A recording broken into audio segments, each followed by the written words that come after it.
fix Google Chrome browser not appearing in full screen on your laptop. Is Chrome not going full screen on your laptop? Let's fix it step by step.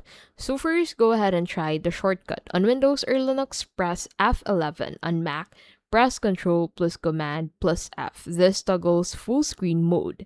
If Chrome still won't fill the screen, check your display settings. So right click your desktop and then go ahead and open up display settings and set the scaling to 100%.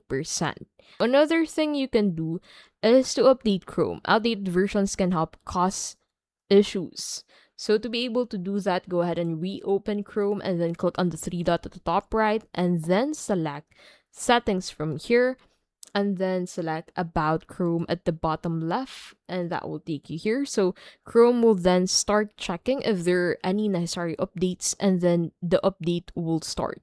Some extensions also interfere with full screen. So go to extensions, you'll find it basically at the top right, and then go ahead and click on the three dot beside that specific extension that you want to disable and then select remove from Chrome.